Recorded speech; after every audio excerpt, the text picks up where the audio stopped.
El día de hoy abordaremos la temática de Hierarchical Clustering o agrupación jerárquica. La agrupación jerárquica es un método popular para agrupar objetos. Crea grupos de forma que los objetos de un grupo son similares entre sí y diferentes de los objetos de otros grupos. Los grupos se representan visualmente en un árbol jerárquico llamado dendrograma.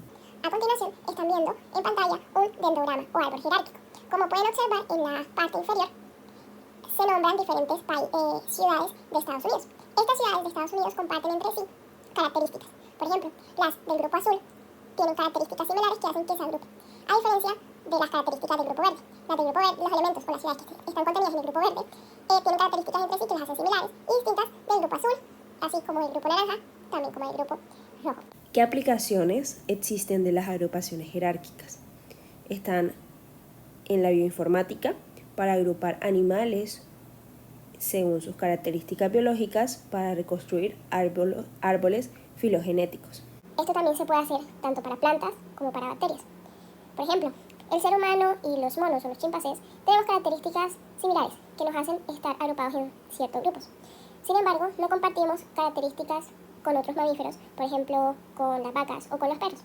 Entonces, los agrupan en diferentes categorías o los clasifican utilizando una agrupación jerárquica. Esta parte es la bioinformática. Otro en el procesamiento de imágenes. Este ejemplo es clasificación de una imagen raster. Del lado derecho inferior tenemos un raster de una ciudad, donde en el centro de la imagen podemos ver una zona urbana que a medida que se expande hacia sus periferias va disminuyendo la cantidad de espacio urbano para ir entrando a un espacio de vegetación. Este raster, que tiene información en píxeles, puede ser agrupado según sus características en un archivo tipo vector, es decir, que podemos ver las características de área en él. La gráfica en el centro nos muestra unas zonas rojas. Esas zonas rojas corresponderían a áreas urbanas, mientras que las zonas verdes corresponderían a áreas de vegetación. También podemos identificar ciertas nubes.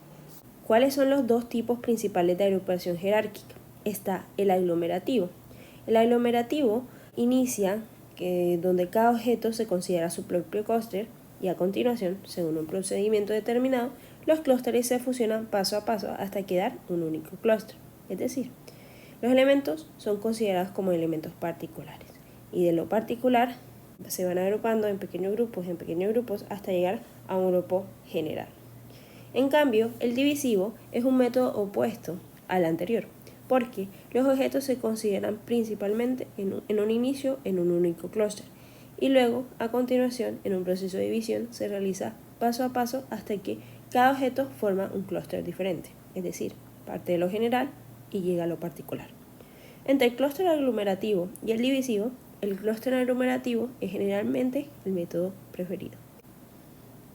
En cuanto a los pasos que podemos seguir para hacer un clúster aglomerativo, son los siguientes: aglomerativo, no divisivo, aglomerativo. El paso 1 es calcular la matriz de proximidad utilizando una métrica de distancia determinada, donde tenemos diferentes puntos, desde el punto 1, punto 2, punto 3 hasta el punto n, para las columnas como para las filas. Del punto 1 al punto 1 se calcula su distancia, pero si es el mismo punto, la distancia sería viniendo siendo 0. Pero el punto 1 al punto 2, esa distancia la calculamos. Y así, por ejemplo, con el punto 1 y el punto 3. Y lo mismo con el punto 2 con el punto 3. Y así sucesivamente.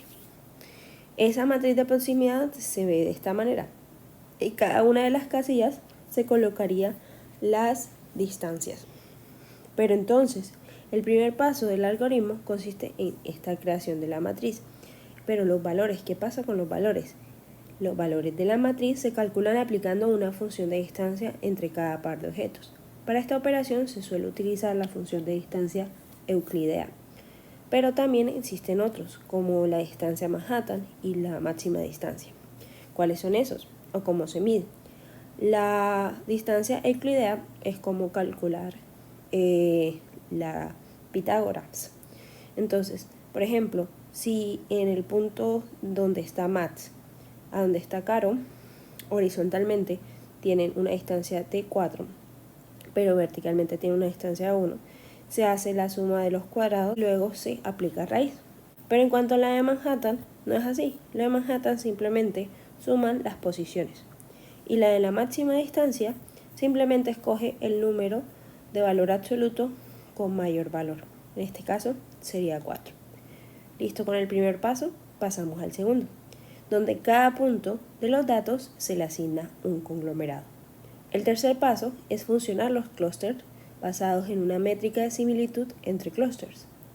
Luego, en el paso 4, se actualiza la matriz de distancias. Y en el paso 5 se repiten los pasos 3 y 4 hasta que solo quede un conglomerado. En cuanto a la similitud entre clústeres, ¿cómo se pueden calcular esas distancias? Bueno, para esto hay varios métodos. Está el mínimo en linkage o single linkage, que consiste en hallar la mínima distancia entre los objetos que están en cada clúster. La desventaja de ello es que este método es muy sensible al ruido y a los valores atípicos. Luego, si está el mínimo, también está el máximo o el complete linkage, que consiste en hallar los puntos que tienen mayor distancia entre los clústeres y calcular su distancia, pues con los métodos que vimos previamente. MATS es menos sensible al ruido y a los valores atípicos en comparación con el método MIN. Luego está el método del centroid linkage, lo que consiste es en hallar el punto medio o el centroide de cada uno de los conglomerados y teniendo ese punto centroide, calcular la distancia entre cada centroide. ¿Listo? Y luego está el average linkage. Por simplificaciones en la gráfica, pues no se hizo en todas las líneas, pero consiste en que cada punto, por ejemplo, el punto 7 que está arriba de la gráfica, hallamos la distancia del punto 7 al punto 6, y así, del punto 7 al punto 8, del punto 7 al punto 5, del punto 7 al punto 3. Luego, del punto 4, que está un poco más abajo, hallamos la distancia hasta el punto 6, del punto 4 al punto 8, del punto 4 al punto 5, del punto 4 del punto 4 al punto 3, y así sucesivamente. Con todos los puntos. Y luego hallamos la distancia promedio entre todos esos pares de distancias hallados. Finalmente, tenemos el WAR linkage. Es el más usado, pues el método analiza la varianza de los conglomerados en lugar de medir directamente las distancias, minimizando la varianza entre los conglomerados. El método WAR es el menos susceptible al ruido y a los valores atípicos. Tenemos un ejemplo acá. Tenemos el punto A, E, B, G, C y F. Entre estos puntos vamos a hacer de tipo aglomerativo, es decir, vamos a partir de lo particular a lo general. La métrica de distancia determinada va a ser la máxima distancia. Y la métrica de similitud entre clústeres que vamos a usar es la de complete o max linkage.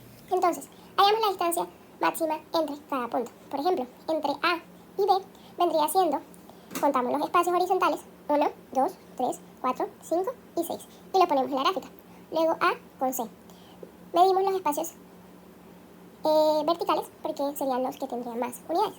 Contamos 1, 2, 3, 4, 5, 6 y 7. Luego A con E, que se encuentran en la misma línea horizontal. Contamos los espacios que hay entre ellos, 1, 2, 3 y 4. Y así con el resto. Identificamos que los números mínimos el número mínimo es 2. Por ejemplo, E y B tienen una distancia de 2 y C con G tienen una distancia de 2. Entonces procedemos a agrupar E con B y C con G. Ya teniendo estas agrupaciones, tracemos nuestra tabla. Entonces, tenemos el punto A, el grupo BE, el grupo CG y el punto F. Entonces, hallamos las distancias. Habíamos dicho que íbamos a hallarla con el complete max linkage, es decir, la máxima distancia posible entre ellos. Entonces, entre A y el conglomerado BE, sabemos que A está más distante de B, así que hallamos esa distancia máxima. Contamos los espacios horizontales de cada uno. 1, 2, 3, 4, 5, 6. Y así con los demás. Lo que hallamos es que la mínima distancia es 6 y 5. 6 lo va a tener A con B y con el conglomerado de BE y F con el conglomerado CG. Entonces, armamos el conglomerado. ¿Cómo se vería nuestro dendrograma? Sabemos que E con B forman un grupo más específico, igual C con G. Luego A con el conglomerado de E con B y luego C con G, el conglomerado de CG, forman un conglomerado con F. Muchísimas gracias por ver el video. Y tal como nos dijo la compañera Luisa, vamos a hacer un ejemplo de la agrupación jerárquica o jerárquica cluster. Acá en este ejemplo se toman dos datasets, Country Data y Data Dictionary.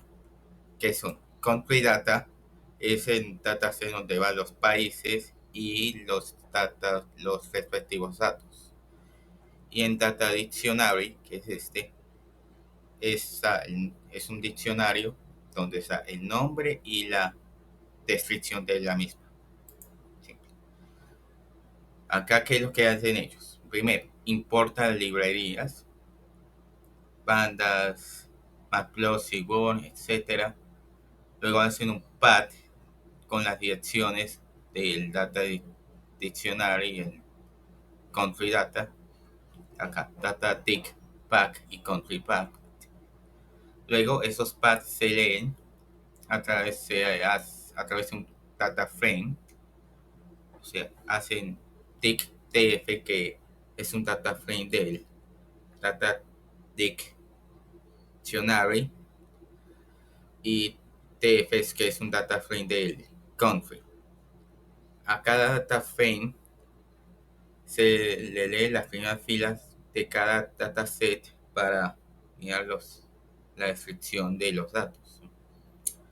Luego se mide la forma del dataset, del data frame de país, en ese caso, que son 167 filas por 10 columnas.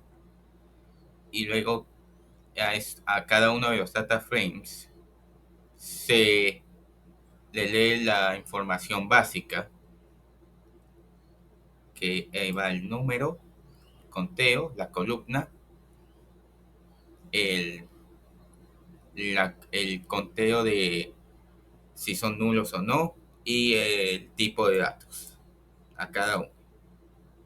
Luego se hace la descripción del data frame de países con describe, y donde se lee algunos datos estadísticos básicos. Luego a cada data frame se le lee, se hace un conteo si hay datos nulos en cada columna, y si hay nulos, que los sumen. En este caso, en cada uno no hay nulos. Así que vamos al siguiente, donde en el data frame de país indique cuál es el número de países únicos, que es 667. Acá dicen que como se van a usar una técnica de aprendizaje no supervisada, no van a necesitar la columna de país, así que van a eliminar. Para eso crean otro data frame del data frame de país, y acá usan row para eliminar la columna country, país, y se le lee los datos del nuevo data frame. Luego a ese nuevo data frame se le hace la correlación con Core Metrics, y luego se hace un mapa de calor Core Metrics. Y como pueden observar desde arriba, podemos concluir que PIB por capital, ingresos, importaciones y exportaciones, y mortalidad infantil y fertilidad total son altamente correlacionadamente positivas, en donde la expectativa de vida y mortalidad infantil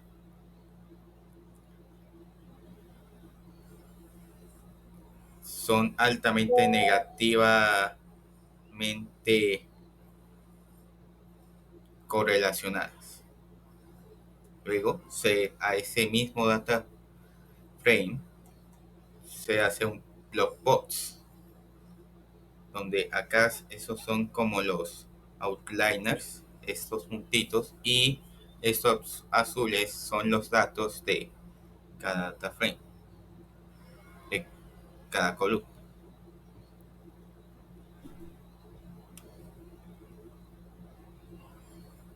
Como pueden ver desde arriba, hay muchos outliners en el dataset, de donde vienen de ingresos por personas, PIB por capital y exportación.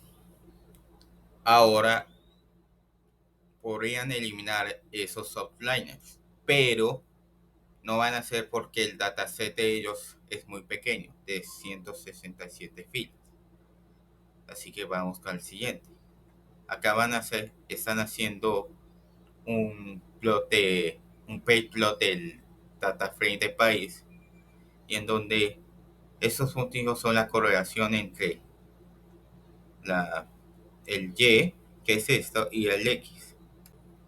Y esta diagonal es donde, por ejemplo, PIB por capital en X y PIB por capital Y son barras paralelas que son los datos de eso. Luego hacen un scaling data en donde el dataset de ellos no se escala y algunos datos son muy grandes que ellos. Y si no se hace eso, el modelo no va a funcionar correctamente. Así que van a escalar los datos usando la librería Standard Scaler, donde transforman los datos como los min, que son 0, y la varianza, que es 1. Acá lo que hacen es llamar scaling pub igual Standard Scaler, y scal, que son escalados, te llama esto y transforma el data frame de esto, y luego se hace otro data frame escalado llamado scal tf, donde se lee el scal y el data frame anterior se lee las columnas de esta manera. Ahora viene lo más interesante. Vamos a ver cómo hicieron la agrupación jerárquica de estos manes. Acá, como dijo nuestra compañera Luisa, esta técnica de agrupamiento está dividida en dos tipos, aglomerado y diviso. Ellos han usado el aglomerado. Así que lo primero que han hecho primero es hacer un tecnograma donde hacen un plotting de 50 de ancho por 12 de alto, y hacen un edge cluster tecnograma y hacen un enlace con el scale TF previamente visto acá, y el método de enlace es WORD, como dijo nuestra compañera Lisa. Y acá vemos de que en el tecnograma está dividido en 3 agrupaciones, así que ellos van a usar 3 como número de agrupación. Así que lo que hace es llamar la función edge cluster igual a agglomerate clustering, y el número de agrupaciones es 3. La afinidad es euclidiana y el enlace WORD. Acá hacen un fit predict del scal predict y hacen las etiquetas del cluster. Luego crean otro data frame llamado edge cluster 10 y se añaden las etiquetas al data frame y se lee de esta manera. Acá vemos el edge cluster como columna, y ahora vamos a visualizar el edge cluster de esta manera. Acá es un plot correlacionado previamente ya mencionado, y de esa área podemos concluir de que 0 es igual a país desarrollado, 1 es igual a país en desarrollo y 2 es igual a país subdesarrollado. Luego se imprime el número de países desarrollados, países en desarrollo y países subdesarrollados. Eso es todo. Y este es el ejemplo de la agrupación aglomerada. Espero que les haya gustado.